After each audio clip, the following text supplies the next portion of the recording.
Hello, welcome to my channel. This is Amber Rain Davis from NotableInk.com, and I'm here with a card for Cut Cardstock.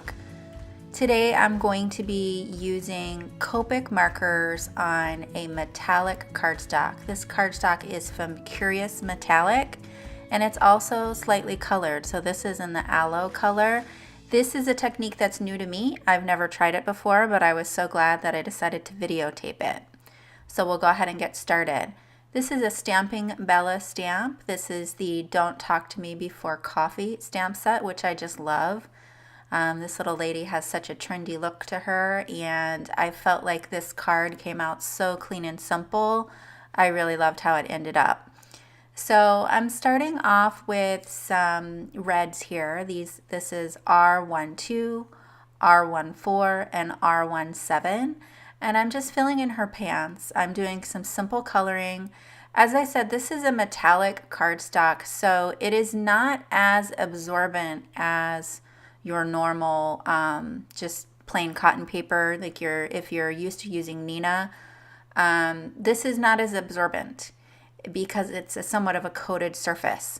So I have a few different things going on here. I also just recently purchased the Tim Holtz glass mat, and I've also never Copic colored on that before either, so that's new to me.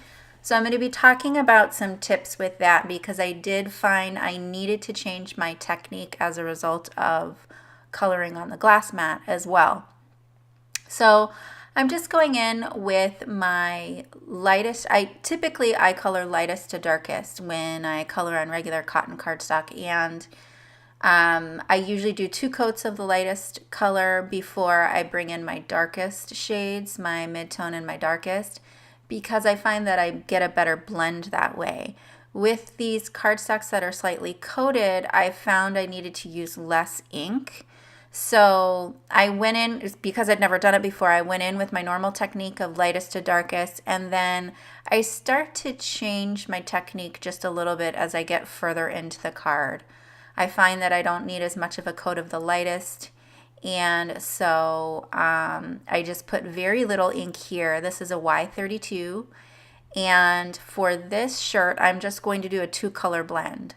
So now I have the YR24, and I'm going to come in with that darkest color, and I'm actually going to come back later and reinforce the shadows there, because once I do her hair and the other parts of the image, I feel like the shirt doesn't have enough contrast. For her hair, I'm just doing some squiggles in some, I started off with cool grays, C5 and C7. My C9 marker, even though I've not really used it much before at all, I don't even know that I've used it before, it was totally dry and stiff, and I noticed that the cap was really loose. Like it doesn't attach very well. So I think that it's dried out from that. So what I did is I improvised and I grabbed the W10. I'm also going to go back in and add W9 as well. So her hair is actually a mix of cool grays and warm grays, but I think it turned out nicely. So when I do squiggles for curly hair, I hold my pen almost completely vertical. You can see that it's there, that I'm right up on the tip, and I'm just doing small squiggles. I want to make sure when I do hair that I also still leave some white highlight there, because I think that adds some nice depth. I'm going to go back in and do her shoes in that same Y32 and YR24, and her shoes do not need a lot of ink. So in talking about this glass mat, so one of the things that I typically do when I color with Copics, if I go slightly out of the lines, then I will generally use my colorless blender and push that color back in. If you're going to do that when you are working on a glass mat, and this may be a combination of the coated paper and the glass mat, but I think it has more to do with the glass mat than anything else. When I did that, there isn't anything underneath the paper for it to absorb into when you're pushing it back in with the colorless blender. So if you're going to be working on a glass mat like this, if you need to push color back in with your colorless blender, I highly recommend that you grab a tissue, a paper towel, or even a piece of cardstock, something that's absorbent, and put that underneath what you're coloring on. What I found when I used the colorless blender on the glass mat with nothing underneath it is that it actually bled more. It actually bloomed, and I had a bigger area than what I started with. When I did that on another card, because after that I wanted to find out what the deal was with that, because I never usually have problems with that at all. So when I put a piece of tissue behind it, it worked perfectly. So I feel like because the glass mat is a non-porous surface, there wasn't anything to absorb that colorless blender, so the colorless blender is trying to push the color that's outside of the line either back into where you've colored or just through the paper into what's underneath it. So with the glass mat not being porous, it just came back up through the surface, if that makes sense. I think that's what's happening. Maybe it's not, but I think that's what the situation was. So I did her purse in blues, and then I went ahead and took all of my photos. I completed the card, took all my photos, and then found that I didn't record her skin or the chair or the coffee cup. So what I've done is I've gone back in with another blank card, and I'm going to recolor those areas just so that we have it on video. So for her skin, I'm only using 2 colors. I'm using E51, and I think I use, well, we'll see in just a minute. I either use E23 or E33. Let's see. E33. And I just want to warm up her skin a little bit. I want to cast a shadow underneath her hair. I just had a lot of challenges with this video, you guys. So if you see the shaking, I changed my lights, I changed my mic, I changed my mat. I also changed my, I don't have a tripod on my desk anymore. I found that when I would do ink blending or things like that, it would shake the tripod, and you would see a lot of shaking in the film. And so what I changed to was a ceiling mount. But normally when I record videos, my girls aren't home. Well, it's Thanksgiving break, and my girls are upstairs, and I did not realize that they were running around up there like a herd of elephants, and how that was actually affecting my ceiling mount, which was in my room. Well, connected to the ceiling in my room, which is where they were. So in any case, I tried to edit out as much of the shaking as possible, but that's my kids. So basically I'm just adding some shadow to her hands. I'm adding shadow to wherever there are creases or wherever her clothing would cast a shadow. Sorry, you can't see those. There you go. It's E70, 74, and E79. I absolutely love this color family.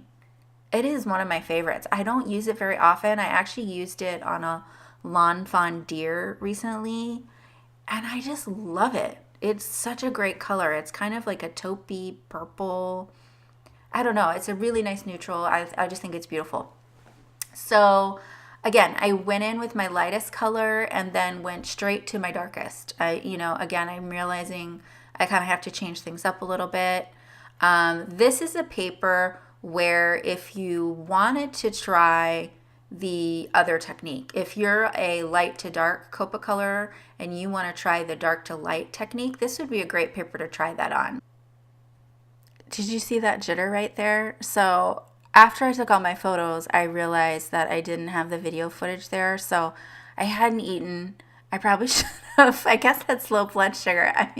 It's a full-on jitter. Anyhow, so this would be a good paper to try it on because that coated surface, you don't need as much ink in order to get a good blend. It's really easy to blend on this paper. And then, like I said, if you go out of the lines at all, just make sure that you put that tissue underneath it so it's going to absorb that extra ink that you're trying to push back out of the paper.